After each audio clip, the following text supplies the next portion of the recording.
자, 이번 시간부터 우리가 살펴볼 부분은 이제 문학 단원을 지나서 우리가 독해 그리고 매체 이 부분을 한번 살펴보겠습니다. 자, 교과서 100쪽이고요. 대단원명은 일상을 보는 예리한 눈이라고 해서 우리가 지문 읽는 거 독해 그리고 매체를 이제 비판적으로 수용하는 이 크게 두 가지를 살펴보는 대단원이 되겠습니다. 교과서 101쪽 아랫부분에 보면은 이런 내용이 이제 소개가 되어 있거든요. 그래서 첫 번째로 읽기, 투표를 안 해도 될까? 라고 하는 독해 지문. 그 다음에 그리고 매체가 비추는 세계라고 하는 매체 영역까지 해가지고 비판적 매체 수용해 보도록 하겠습니다. 교과서 102쪽으로 넘어가 볼게요. 교과서 102쪽에는 투표를 안 해도 될까? 라고 하는 이 제목의 글이 실려 있습니다. 여기서 우리가 집중해야 될 내용이 학습 목표에 잘 나와 있죠. 글이나 자료에 사용된 논증 방법을 파악하고 논증의 타당성을 평가한다 라고 되어 있습니다. 논증이라는 게 뭔지 교과서 103쪽 옆쪽에 나와 있거든요. 이거에 대해서 우리가 잘 알고 또 글을 읽으면서 또 살펴보고 적용할 수 있어야 한다는 거겠죠. 그리고 자신의 관점에서 필자의 논증을 비판적으로 재구성하며 읽는다라고 하는 내용 우리가 살펴보겠습니다. 교과서 103쪽으로 넘어가 보겠습니다. 교과서 103쪽에 보면은 미리 알고 가기라고 해서 논증의 개념과 구성이라고 하는 내용이 나오거든요. 자, 논증은 주장이 정당함을 입증하기 위해 이유와 근거를 제시하는 그 방법 자체를 얘기하기도 하고요. 또는 주장과 이를 뒷받침하는 이유와 근거 간의 그 관계를 의미하기도 한다라고 되어 있는데, 여기서 우리가 알 수 있는 게 논증이라는 걸 살펴볼 때 크게 세 가지가 나온다라는 겁니다. 그 세 가지가 뭐냐면 바로 논증을 구성할 때 먼저 주장이 나오게 된다라는 거죠. 주장. 그리고 이 주장을 뒷받침하는 주관적 요인인 이유, 그리고 그 이유가 옳다는 것을 증명하는 근거라고 되어 있다는 거. 우리가 이 세 가지를 살펴볼 수 있다는 거죠. 먼저 주장이라고 하는 거는 말 그대로 글쓴이의 핵심 생각이죠. 뜻하는 바, 의도하는 바, 무엇이 옳고 또 무엇은 그르다라고 하는 그 주장이 되겠습니다. 내세우는 거죠. 자, 거기에 대해서 주관적 요인이라고 할 수 있는 이유, 왜라고 하는 이유로 우리가 살펴볼 수 있는 거죠. 그 왜가 옳다는 것을 증명하는 근거까지가 우리가 집중해서 살펴봐야 될 내용이 되겠네요. 이 근거는 구체적인 사례나 객관적인 자료, 전문가 등의 의견 등 신뢰할 수 있는 것이어야 한다라고 되어 있고요. 그 이유는 또 옳다라고 하는 내용이 나와야 된다라고 여기 지금 설명이 되어 있네요. 자, 이렇게 따져보면은 우리가 알 수 있는 게 먼저 주장이라고 하는 거는 정당성이 중요하다라는 거죠. 우리가 주장을 한다고 해서 말도 안 되는 걸 주장하면 안 되잖아요. 그러니까 주장은 정당함, 그렇죠? 정당성을 우리가 가장 중요하게 보는 거고요. 이 주장에 대해서 왜 그런지 이유는 옳다라고 하는 내용이 나와야 되기 때문에 타당성이 중요하겠습니다. 그리고 이 이유에 대한 근거 같은 경우에는 신뢰성, 얼마나 믿을 만한 내용이냐라고 하는 이 신뢰성이 또 중요하겠습니다. 그래서 여기서 우리가 살펴봐야 될 거 세 가지. 먼저 글쓴이의 주장, 이치에 맞는지 그리고 올바르고 마땅한지를 따져보는 이 정당성이 되겠고요. 두 번째는 이유, 왜 그런지, 그렇죠? 그게 옳다라고 하는 거를 잘 드러내주는 타당성. 그리고 그 옳다라고 하는 게 믿을 만한 근거가 있는지, 신뢰성, 이렇게 세 가지를 우리가 중점을 둬서 살펴보는 게 바로 논증이다라고 얘기할 수 있겠네요. 자, 이러한 이 논증, 그러니까 주장을 담은 글 읽을 때 주장을 담은 글이나 자료에는 주장을 뒷받침하는 이유와 근거, 예상되는 반론, 반론에 대한 반박 등 다양한 논증 요소가 드러난다. 이러한 글을 읽을 때에는 글에 쓰인 논증 요소가 타당한지 평가하며 필자의 주장이 정당한지 판단해야 한다. 자, 이렇게 주장이 타당하고 정당한지를 판단하기 위해서는 그 근거가 있어야 되는데 그 근거는 신뢰, 그러니까 믿을 만한 내용이냐라는 걸 우리가 또 따져봐야 한다는 거죠. 그리고 글에 쓰인 논증 방법이 설득에 효과적인지도 판단해 볼 필요가 있겠습니다. 뭐 열심히 얘기하면 뭐 하겠어요. 그게 먹히지 않으면 아무 소용이 없잖아요. 이러한 평가를 바탕으로 독자는 자신의 관점을 내세워 필자의 논증을 비판적으로 재구성하며 읽을 수 있어야 되겠습니다. 그러니까 주장을 담은 글은 앞서 살펴봤던 주장, 이유, 근거뿐 아니라 예상되는 반론과 그 반론에 대한 반박까지도 어떻게 보면 담겨 있어야 한다. 내용을 우리가 살펴볼 수 있는 거죠. 자, 이제 이러한 배경을 깔고 한번 교과서 본문으로 넘어가 볼까요? 다음으로 살펴볼 내용은 바로 교과서 104쪽으로 넘어가면 나옵니다. 여기서 우리가 살펴볼 내용은 투표를 안 해도 될까라고 하는 제목의 글이 되겠네요. 얼마 전에도 우리나라 제21대 대통령을 뽑는 그 선거가 있었잖아요. 이 선거의 또 과정이자 또 마무리가 바로 투표라고 할 수 있겠죠. 그만큼 투표, 그러니까 우리가 선거에서 뭐 누굴 뽑을지 또는 무엇을 정할지를 결정하는 바로 수단 이자 참여가 바로 투표인데, 이 투표를 안 해도 될까라고 하는 이런 제목이 담고 있는 의미가 뭔지 이런 것도 한번 우리가 생각을 해봐야 되겠죠. 그래서 여기에서 우리가 특히 주목해야 될 게 이 글에 드러난 주장과 이유와 그 근거, 아까 살펴본 3대 요소죠. 이 논증의 3대 요소, 요거를 우리가 잘 살펴봐야 되겠습니다. 한번 살펴보죠. 투표하지 않을 권리를 인정하라. 기권도 하나의 의사 표현이다. 투표를 의무화하고 있는 브라질에서 투표하지 않을 권리를 인정해야 한다는 목소리가 터져 나왔다. 투표하지 않을 권리라고 하는 게 뭔지 우리가 좀 주목을 좀 해봐야 되겠죠. 이런 거는 굉장히 좀 중요하다라고 할 수 있겠습니다. 뭐에 대해서 얘기하는지가 여기 담겨 있는 거니까요. 여기서는 투표하지 않을 권리에 대해서 우리가 신경을 써야 한다는 거네요. 브라질 시민 중 투표하지 않을 권리를 주장하는 사람들은 자신의 의견을 대변해줄 후보가 없을 뿐더러 투표를 해도 바뀌는 것이 없기 때문에 투표를 하고 싶지 않다고 얘기한다. 내가 원하는 후보가 없다라는 거, 그리고 투표를 해도 달라지는 게 없기 때문에 투표하고 싶지 않다는 주장을 하는 사람들이 있다라는 거죠. 이러한 분위기를 반영하듯 브라질 시민 2,844명을 대상으로 이루어진 설문조사에서 의무 투표제가 폐지되면 투표에 참여하겠느냐라는 질문에 57%가 투표하지 않을 것이라고 답을 했다고 합니다. 어떻게 보면 이 부분이 어떻게 보면 근거라고 할 수 있겠죠. 어떤 근거? 투표하지 않을 권리를 주장하는 사람들이 있다. 브라질 시민 중에 그러한 이 근거가 되겠습니다. 그럼 중간에 나왔던 건 뭐겠어요? 자신의 의견을 대변해줄 후보가 없다는 것과 투표에도 달라지는 것이 없다. 이 부분은 바로 이유가 되겠죠. 그래서 이 부분은 이유라고 할 수 있겠고, 요 설문조사 결과 부분은 바로 뭐가 된다? 근거라고 할 수 있겠죠. 그럼 주장은 뭐가 되겠어요? 투표하지 않을 권리가 주장이라고 우리가 얘기해 볼 수가 있겠죠. 자, 그래서 이 서론 부분은 뭐에 대해서 얘기하고 있다? 투표하지 않을 권리에 대한 주장에 대한 내용을 얘기하고 있다라고 하면서 이 글이 뭘 말하고자 하는지 소개를 해주고 있는 거죠. 본론 들어가겠습니다. 과연 투표하지 않을 권리가 있을까? 이것은 기권표입니다. 나는 선거 행위에 관심이 있으며 출마한 후보들이 프랑스 대통령으로서의 기대에 부응하지 않는다는 사실을 알리고자 합니다. 나는 기권표를 유효표로 분류할 것을 요구합니다. 이 내용은 프랑스 기권당의 홍보 문구이다. 기권당에서는 선거 행위에 관심은 있지만 앞서 나왔던 얘기죠. 출마한 후보들이 프랑스 대통령으로서 기대에 부응하지 않는다라는 의견을 기권표로 표현하고자 한다. 즉, 기권은 적극적인 정치적 표현 행위이자 권리라고 주장을 하고 있는 것이죠.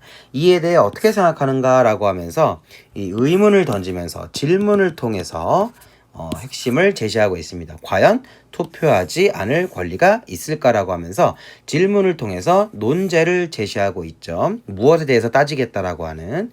그래서 이 기권표를 유효표로 인정할 것을 주장하는 기권당의 주장이 나타나고 있네요. 우리나라를 포함해 많은 나라가 투표에서 기권하는 것을 인정하고 있습니다. 그렇죠. 기권하는 것 자체를 우리가 뭐 불법이다라고 하지는 않죠. 하지만 여기서 유의할 점은 투표에서 기권을 인정하는 것은 투표하지 않을 권리와는 다르다는 것이다. 즉 투표에 기권하는 것은 개인의 선택으로 볼 수 있지만 이는 법이나 제도로 명시할 수 있는 당연한 권리 행사는 아니라는 겁니다. 투표에서 기권하는 걸 뭐라고 하진 않지만 이거를 투표하지 않을 권리까지 인정하는 것은 아니다라는 내용이네요.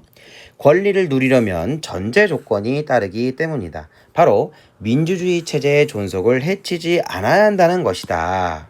라고 지금 나와 있네요. 투표에 하지 않을 권리를 인정하여 모든 사람이 기권표를 던지거나 투표에 참여하지 않는다면 민주주의 체제를 유지할 수 없다라고 되어 있네요. 자, 여기서 어떤 내용이 나오고 있었느냐?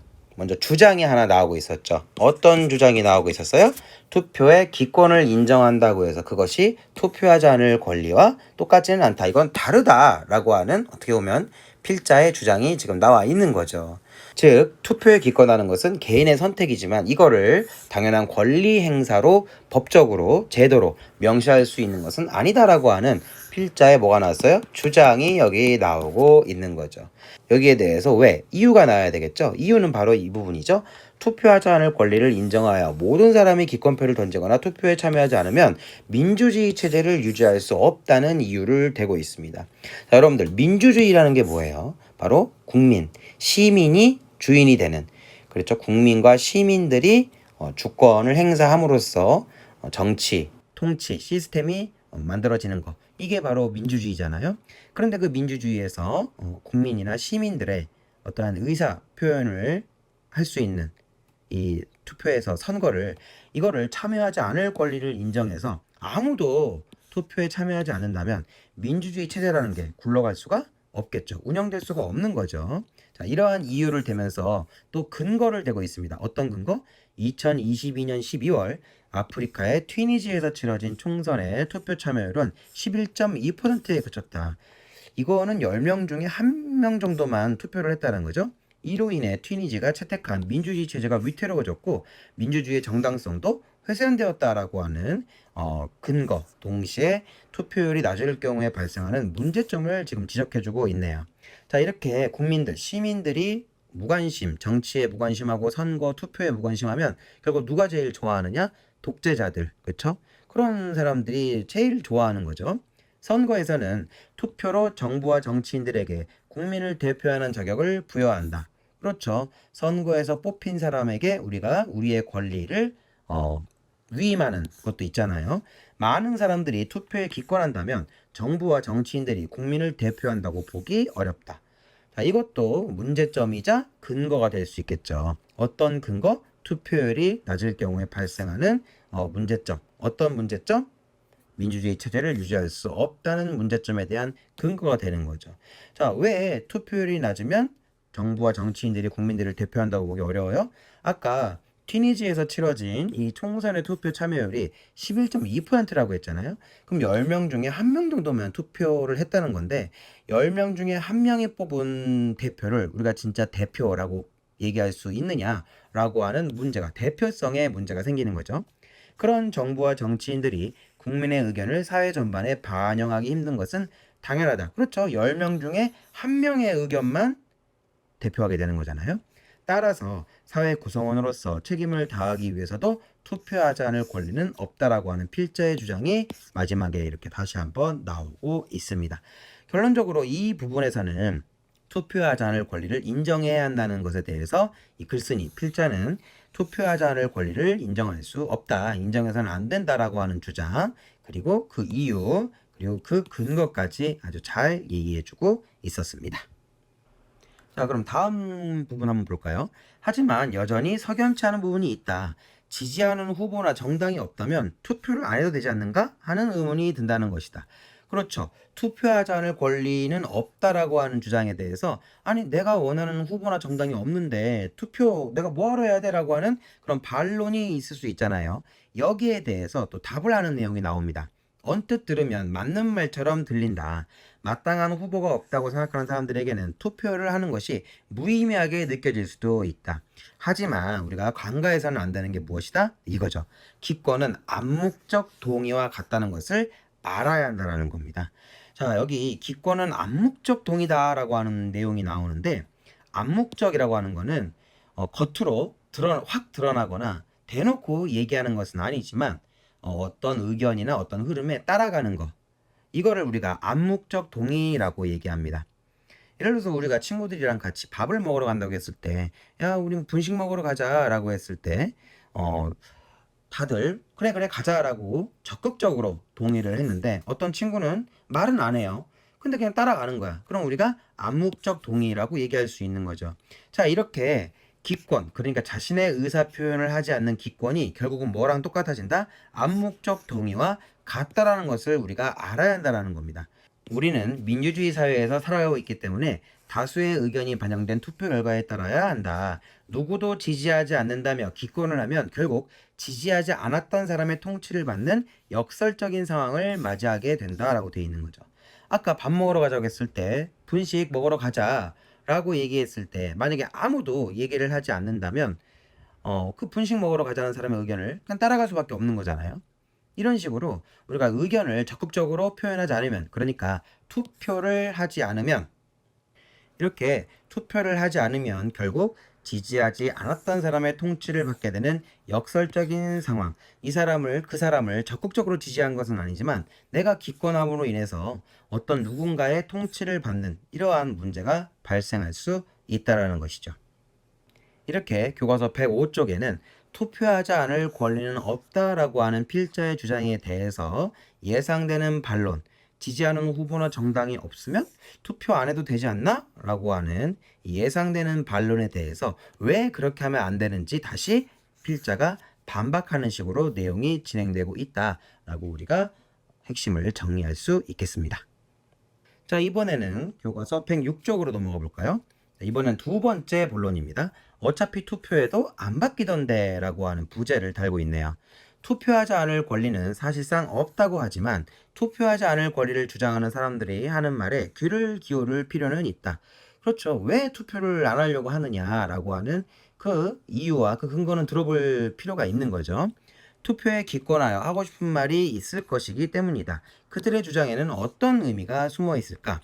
투표하지 않는 유권자들에 대한 설문조사를 살펴보면 왜 투표를 하지 않았는가라는 질문에 투표를 해도 바뀌는 것이 없어서라는 응답이 가장 높은 비율을 차지했다 라고 하면서 투표에 대한 설문조사 내용을 좀 얘기해주고 있네요. 이를 바꿔 말하면 투표를 하지 않는 이들도 투표를 통해 사회가 변화하고 자신의 삶을 개선하기를 바란다는 것으로 볼 수 있다.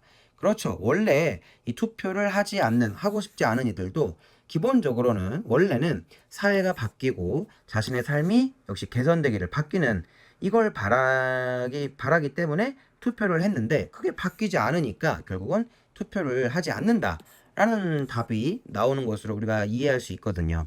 하지만 현실에서는 그 바람이 이루어지지 않았고 그것이 기권이라는 표면적인 행위로 나타난 것이다라고 해서 투표의 효용성, 쓸모가 없다라고 하는 인식이 있음을 지금 얘기해주고 있어요. 누가? 투표하지 않는, 그러니까 투표하지 않을 권리를 주장하는 사람들은 이러한 속마음이 있다는 거죠. 투표 한 번으로 내가 바라는 세상을 만들 수는 없다. 하지만 확실한 것은 투표를 하지 않으면 세상은 더 나아지지 않는다는 것이다. 심지어 투표에 참여한 사람들의 의견만 전달되고 반영되어 불평등이 확대될 수 있다. 미국에서 정치학을 연구하는 말러 교수는 투표율이 높은 국가일수록 정부가 적극적으로 사회에 개입하여 소득 불평등을 줄인다는 연구 결과를 내놓았다 라고 되어 있네요. 자, 여러분, 요거는 너무 당연한 얘기겠죠. 투표도 하지 않고 자기에게 주어진 소중한 한 표를 행사하지 않는 사람들의 눈치를 이 정치인들이나 행정가들이 그 눈치 볼 필요가 있을까요? 필요가 없죠. 이럴 때일수록 적극적으로 투표를 해야, 선거에 참여해야 세상이 더 나아지고 개선될 수 있다는 건 뭐 초등학생도 다 아는 사실인 거죠. 투표율이 높다는 것은 다양한 계층에서 투표를 했다는 의미로 볼 수 있다.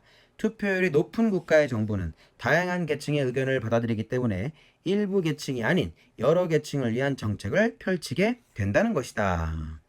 자, 여기서도 우리가 논증의 세 가지 요소를 살펴볼 수 있죠. 하나는 필자의 주장. 투표를 하지 않으면 세상은 더 나아지지 않는다. 여기에 대한 이유, 심지어 투표에 참여한 사람들의 의견만 전달되고 반영된다. 그러니까 투표에 참여하지 않으면 투표에 참여한 사람들의 의견만 전달되기 때문에 투표하지 않은 사람들의 의견은 더욱 반영이 안 된다라고 하는 그런 이유를 대고 있는 거죠. 자, 여기에 대해서 어떤 근거가 있어요? 미국 정치학을 연구하는 말로 교수의 그 연구 결과가 이걸 증명한다라는 겁니다. 투표율이 높은 국가일수록 정부가 적극 사회에 개입한다라고 하는 내용이 이렇게 근거로 제시가 되고 있는 거죠. 그렇다면 우리는 어떻게 해야 할까? 투표를 해도 세상이 바뀌지 않는다고 기권을 선택하기보다는 자신의 목소리를 적극적으로 반영하기 위해 투표를 해야 하지 않을까? 라고 되어 있습니다. 투표를 하지 않음으로써 더더욱 투표하지 않는 사람들의 의견을 신경 쓰지 않고 그럼으로써 또 투표를 하지 않고 세상이 안 바뀌니까요. 이런 악순환의 고리보다는 투표를 해서 지금 당장 바뀌지는 않지만 점차 바뀌는, 그 다음엔 더 바뀌는 이러한 모습으로 나아가야 한다라고 하는, 세상이 더 나아지고 발전하고 개선되기 위해서 뭐가 필요하다? 투표가 필요하다라고 하는 이런 글쓴이의 주장, 필자의 주장이 두 번째 본문 부분에 나오고 있었고, 여기에 이제 주장과 이유와 근거까지도 잘 나와 있는 걸 우리가 살펴볼 수 있습니다. 자, 이번에는 107쪽으로 넘어가 보겠습니다. 자, 107쪽에 보면은 이제 본문 세 번째 내용이 나오고 있습니다. 18세 선거권 나의 목소리를 내라 라고 되어 있는데, 여기에는 필자의 주장이 이 끝부분에 먼저 나오고 있어요. 그래서 107쪽 본문 맨 밑부분을 먼저 보면은요, 한 표의 가치를 깨닫고 이를 행사한다. 그러니까 투표에 참여하는 것이 중요하다라고 하는 이 주장이 여기 나오고 있습니다. 자, 거기에 대해서 이유가 나오고 있죠. 한 표의 가치를 깨닫고 이를 행사해야 한다라고 하는 주장에 대해서 정치인들은 나라의 주인인 국민의 말을 경청할 것이다. 투표를 하는 사람의 말을 들을 수밖에 없다라는 거죠. 그러면서 그 가치를 모르고 투표를 대수롭지 않은 것으로 여기면 국민을 의식하지 않고 권력을 남용하는 정치인이 나올 수도 있다라고 하는 그런 이유를 지금 얘기하고 있는 거죠. 여기에 대한 이제 근거가 앞부분에 나오고 있습니다. 자, 이제 앞부분 다시 돌아와서 볼게요. 우리나라에서 실시된 21대 총선의 최종 투표율은 66.5%였다. 정치권에서는 높아진 투표율을 보며 정치에 대한 관심과 요구가 높아졌음을 실감하고 있다고 말하기도 했다. 투표율이 높아진 데에는 선거 연령을 낮춘 것도 영향을 미쳤다. 18세 시민에게도 투표권이 생기면서 유권자가 늘어나고 이에 따라 투표율도 자연스럽게 높아졌다. 라고 이제 얘기하고 있네요. 그러면서 선거 연령이 낮아지면서 주목할 점은 각 정당이 청소년의 마음을 잡으려고 청소년 맞춤 공약을 앞다투어 내놓았다는 점이다 라고 해서 필자의 주장에 대한 근거가 제시되고 있죠. 어떤 주장에 대한? 투표의 가치를 알고 한 표를 행사해야 한다는 겁니다. 만약에 18세 이상의 청소년들이 만약에 투표를 하지 않으면 이 정치인들이 이 청소년들의 마음을 잡기 위한 그런 공약을 내지 않겠죠. 그런데 선거 연령이 낮아지면서 청소년의 마음을 잡을 필요성이 생겼고, 여기에 맞춰서 맞춤형 공약을 앞다투어 내놓았다는 점이 바로 이 근거가 된다는 겁니다. 어떤 근거? 투표의 가치를 알고 한 표를 행사해야만 한다라고 하는 그 주장에 대한 근거가 되는 것입니다. 그리고 이 중간에 이유가 들어가죠. 어떤 이유? 투표율이 높아지면 정치인들은 나라의 주인인 국민의 말을 경청할 수밖에 없다라고 하는 이유가 여기 있었던 것입니다. 정당들이 내놓은 공약을 살펴보면 인생과 진로 설계를 도와주는 진로 탐색기관 운영, 학교에 공기청정기를 추가 지원하여 미세먼지로부터 안전한 학습 환경 조성, 한 학급 정원을 20명으로 낮추고 미래형 교육 실시 등이 공약 내용이라고 나오고 있네요. 표 한 장이 생겼을 뿐인데 청소년을 위한 다양한 공약들이 만들어지다니 투표의 힘이 참 놀랍다라고 하면서 투표에 참여했을 때 생기는 그 변화의 예시, 정치인들이 나라의 주인인 국민의 말을 경청한다라는 것, 특히 여기서는 청소년들의 그런 목소리를 듣기 위해서 자세를 낮춘다라고 하는 내용이 나오고 있었죠. 이뿐만이 아니죠. 이 청소년들의 누구? 그렇죠. 보호자. 청소년들의 보호자들도 정치인들이 표를 얻기 위해서 노력하게 되는 대상이 되는 거죠. 그렇기 때문에 어떻게 해야 한다? 필자는 한 표의 가치를 깨닫고 이를 행사해야 한다. 그 이유는 정치인들이 나라의 주인인 국민의 말을 경청할 것이기 때문에. 그리고 그 근거가 무엇이다? 네, 실제로 투표율이 이렇게 높아진 면이 있더라. 선거 인원이 18세 시민에게도 투표권이 생기면서 늘어났기 때문에 유권자가 늘어났기 때문에 투표율이 높아지는 이런 면이 있었더라라고 하는 내용이 교과서 107쪽에 나오고 있었습니다. 자, 이번에는 교과서 108쪽 이제 결론으로 넘어가 보겠습니다. 결론. 국가의 주인은 국민이다. 국민이 국가의 주인임을 확인하는 가장 직접적인 행위는 바로 선거에서의 투표이다. 만약 투표하지 않을 권리를 인정하여 대다수의 국민들이 투표에 참여하지 않는다면 민주주의 체제를 유지할 수 없다. 요거 앞부분에서 본론 첫 번째 부분에 나왔던 내용이죠. 더구나 투표를 하지 않으면 여러 계층의 목소리를 정책에 반영할 수 없어 사회 불평등이 확산될 수 있다. 이거는 두 번째 본문에서 나왔던 내용이고요. 투표를 하는 것은 더 나은 세상을 만드는 일이다. 우리가 이러한 투표의 가치를 알고 투표권을 행사하면 세상은 우리의 목소리에 귀를 기울일 수밖에 없다. 요거는 본문 세 번째 부분에 나왔던 내용이죠. 이제 투표로 세상을 향해 힘껏 소리쳐보자 라고 하면서 투표의 가치를 강조하고 투표 참여를 주장하고 있습니다. 결국 이 결론 부분에서는 앞서 나왔던 필자의 주장이 무엇인지, 필자의 주장, 투표에 참여하자 라고 하는 주장이죠.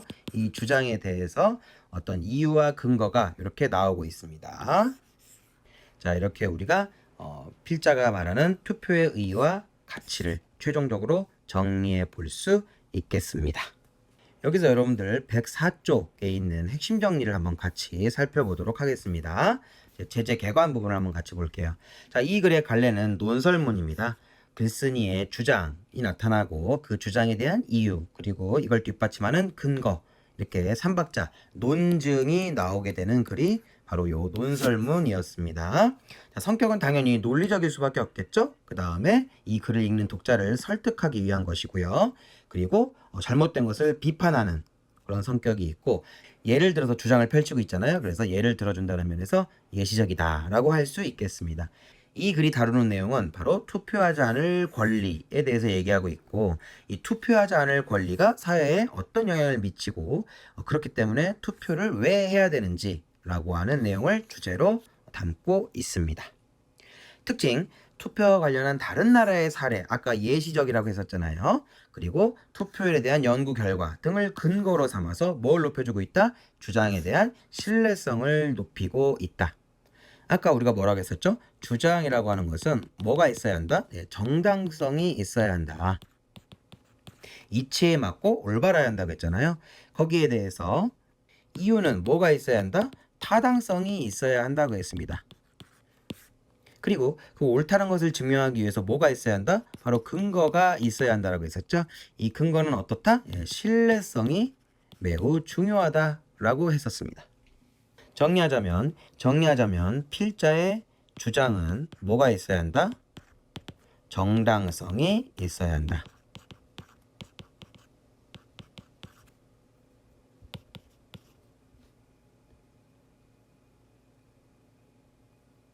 그리고 그 이유는 뭐가 있어야 한다? 타당성이 있어야 한다. 타당성은 가치가 있다 또는 이치에 맞다, 옳다라고 하는 거라고 했었죠. 그리고 그것에 대한 근거는 어때야 한다? 네, 신뢰성이 있어야 한다. 신뢰도가 높아야 한다는 걸 우리가 따진다고 했었죠. 믿을만 하냐라는 겁니다. 또 이 글은 예상 반론을 제시하고 그에 대한 반박을 통해 논지를 강화하는 부분이 있었습니다. 그러니까 논증이라고 하는 것이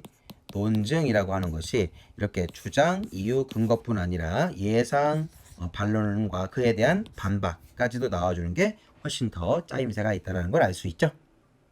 자, 얘기 나온 김에 이 논증, 주장, 이유, 근거에 대해서 좀 더 깊이 있게 살펴보겠습니다. 자, 이 내용은 교과서 110쪽에 나옵니다. 교과서 110쪽 왼쪽 날개 부분에 보면은 논증 요소라고 해서 우리가 알아야 될 내용이 나오고 있는데요. 먼저 주장입니다. 어떤 문제에 대한 자신의 의견을 우리가 주장이라고 한다고 했죠. 이 주장에서 중요한 건 뭐다? 그 주장이 정당성이 있어야 한다라고 했었습니다. 허무맹랑한 걸 주장하면 안 되잖아요. 그 다음에 그것에 대한 주장에 대한 이유는 주장을 뒷받침하는 주관적인 요인이라고 했는데, 이 이유에서 중요한 건 뭐다? 타당성이 있어야 한다고 했어요. 그게 정말 가치가 있다는 걸 얘기할 수 있거나 이치에 맞거나 옳다라는 내용이 나와줘야 되는 거죠. 그리고 세 번째로 뭐가 있다? 근거, 주장을 뒷받침하는 객관적인 자료라는 겁니다. 그래서 이 근거에서 제일 중요한 건 뭐였다? 바로 얼마나 믿을 만하냐라고 하는 신뢰성이 엄청 중요했었죠. 이렇게 세 가지를 우리가 눈여겨봐둘 필요가 있겠습니다. 이제는 학습활동 교과서 109쪽 내용을 한번 같이 정리를 해 보겠습니다. 먼저 첫 번째로 이 글의 흐름에 따라 핵심 내용을 정리해보자 라고 했는데 아주 정리가 잘 나와 있네요. 먼저 서론 부분과 본론, 결론으로 얘기해 볼 수 있고 이 본론 부분에서는 크게 또 세 가지를 얘기하고 있다는 걸 우리가 살펴볼 수 있었죠. 먼저 처음 부분에는 의무 투표제를 시행하는 브라질에서 이른바 투표하지 않을 권리를 인정해야 한다는 이 주장이 있다고 하는 건데 왜 그러면 안 되는지에 대해서 세 가지로 얘기하고 있습니다. 먼저 투표하지 않으면 생기는 문제가 있다. 투표하지 않을 권리를 인정하여 모든 사람이 만약에 기권표를 던진다. 꼭 모든 사람이 아니더라도 만약에 많은 사람들이 다수의 사람들이 기권을 해버리면 이 민주주의 체제 자체가 돌아가지 않는 유지가 안 된다는 얘기를 하고 또한 그렇게 소수의 투표로 뽑힌 정부와 그리고 정치인은 대표성이란 차원에서 심각한 문제가 생기게 되는 것이죠. 두 번째로는 투표로 사회가 바뀌지 않는다라고 얘기하는데 오히려 그럼으로써 어떻게 된다? 사회가 더더욱 변하지 않게 된다는 겁니다. 오히려 투표를 해야 투표율이 높아야 정부와 그리고 정치인들이 다양한 계층의 의견을 받아들여서 더 나은 사회로 나아가는 그런 바탕이 만들어지게 된다라는 거죠. 세상이 바뀌지 않는다고 투표를 더 안 하게 되면 이들의 목소리를 더욱 들어주지 않는 그런 악순환에 빠지게 되는 거죠. 세 번째로는 18세 시민에게도 투표권이 생기게 되면서 새롭게 유권자가 된 이 청소년을 대상으로 한 다양한 공약이 만들어졌다는 걸 얘기하면서 그만큼 정치인들이 유권자의 목소리를 듣기 때문에 우리가 어떻게 한다? 투표의 가치를 알고 투표에 참여해야 한다라고 하는 얘기를 얘기해주고 있었습니다. 그럼으로써 이렇게 투표를 잘해서 투표권을 행사해서 더 나은 세상을 만들어야 한다고 하는 결론을 내려주고 있었네요. 자, 여러분들 그리고 논증이라고 하는 게 필자의 어떤 주장이나 이유나 그리고 근거만 해당되는 건 아니었잖아요. 어떤 것들도 있었어요? 바로 밑에 있는 2번 내용이죠. 그리고 예상되는 반론에 대해서 어떻게 반박하느냐. 이 반론과 예상되는 반론과 그 다음에 반박도 바로 이 논증의 요소라고 볼 수 있겠죠. 그래서 이 글은 지지하는 후보나 정당이 없으면 그래도 투표를 해야 되냐라고 하는 의문점에 대해서 어떻게 답을 하고 있느냐? 기권이라고 하는 것은 결국 암묵적 동의와 같다. 그래서 누구도 지지 않는다며 기권을 해버리면 결국 지지하지 않았던 사람의 통치를 받아야 되는, 그러니까 기권한다고 해서 문제가 끝이 아니라 기권을 해버리면 우리가 원치 않는 통치를 받아야 되기 때문에 적극적으로 투표에 나서야 한다라고 하는 내용을 제시해주고 있었습니다. 자, 이제 110쪽으로 넘어가 보면은요. 좀 전에 110쪽 살펴봤었죠? 논증의 요소의 주장과 이유와 근거가 이렇게 있었다라고 하는 건데, 그렇게 여기서는 각 부분을, 특히 이제 본론을, 각 본문 부분을 세 가지 차원에서 살펴보고 지금 있었습니다.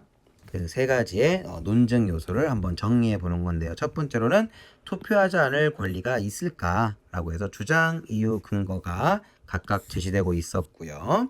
투표해도 안 바뀐다라고 하는 것에 대한 주장과 이유와 근거, 그리고 18세 선거권 목소리를 내라라고 하는 주장과 이유와 근거가 역시 각각 잘 제시되고 있었습니다. 이 부분은 굉장히 중요한 부분이니까 우리가 시험 공부할 때 꼭 잘 정리해서 살펴봐야 되겠네요.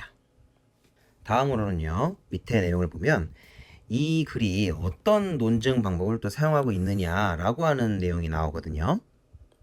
그리고 왼쪽 날개 부분에 보면은 귀납과 연역이 나오거든요. 이거에 대해서 우리가 좀 생각을 해볼게요.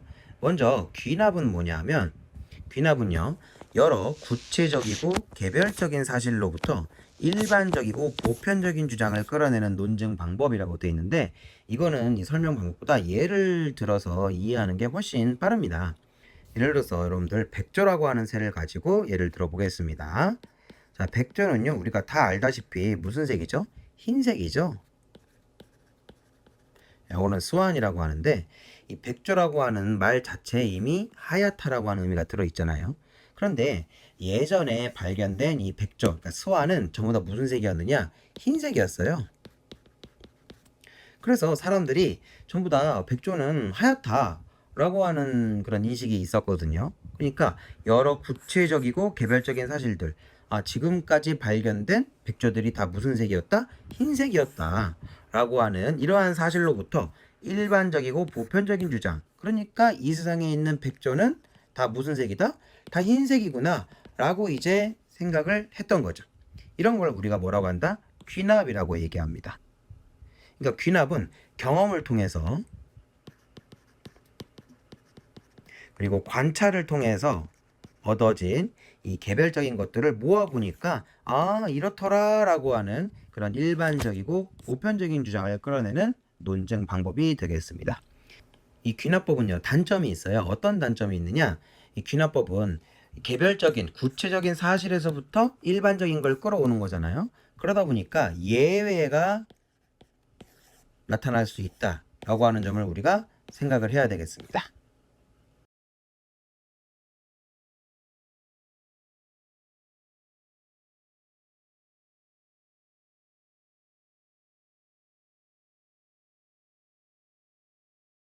자, 거기에 비해서 연역은 귀납과는 또 다른 면이 있습니다.